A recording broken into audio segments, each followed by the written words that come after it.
కేవలం 7,999K up to 10 kgs వరకు బరువు తగ్గి అధిక బరువు నుంచి వచ్చే ప్రధాన సమస్యలను దూరం చేసుకోండి. తెలుగు సినిమా గ్లోబల్ స్థాయికి వెళ్లిన తర్వాత మన దర్శకులకు అంతర్జాతీయ వేదికలపై గుర్తింపు పెరుగుతోందా? తాజాగా దర్శకుడు ఎస్ఎస్ రాజమౌళికి ఫ్రాన్స్ లో మరొక అరుదైన గౌరవం దక్కింది.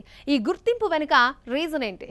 రాజమౌళి సినిమాలకు ప్రపంచవ్యాప్తంగా వస్తున్న ఆదరణ ఎలా పెరుగుతోంది? ఫ్రాన్స్ లోని లూమియర్ ఇన్స్టిట్యూట్ దర్శకుడు ఎస్ఎస్ రాజమౌళిని ప్రత్యేకంగా సత్కరించింది. అక్కడి వాల్ ఆఫ్ ఫిల్మ్ మేకర్స్ పై ఇప్పటికే ప్రపంచవ్యాప్తంగా గుర్తింపు తెచ్చుకున్న ప్రముఖ దర్శకుల పేర్లు ఉన్నాయి. ఇప్పుడు రాజమౌళి పేరు కూడా ఆ జాబితాలో చేరింది. ఈ ప్రోగ్రాంలో రాజమౌళి తెరకెక్కించిన ఈగ, త్రిబుల్ ఆర్ సినిమాలను ప్రదర్శించారు. 2012లో విడుదలైన ఈగ చిన్న కాన్సెప్ట్ ను కొత్తగా చూపించిన చిత్రంగా గుర్తింపు పొందింది.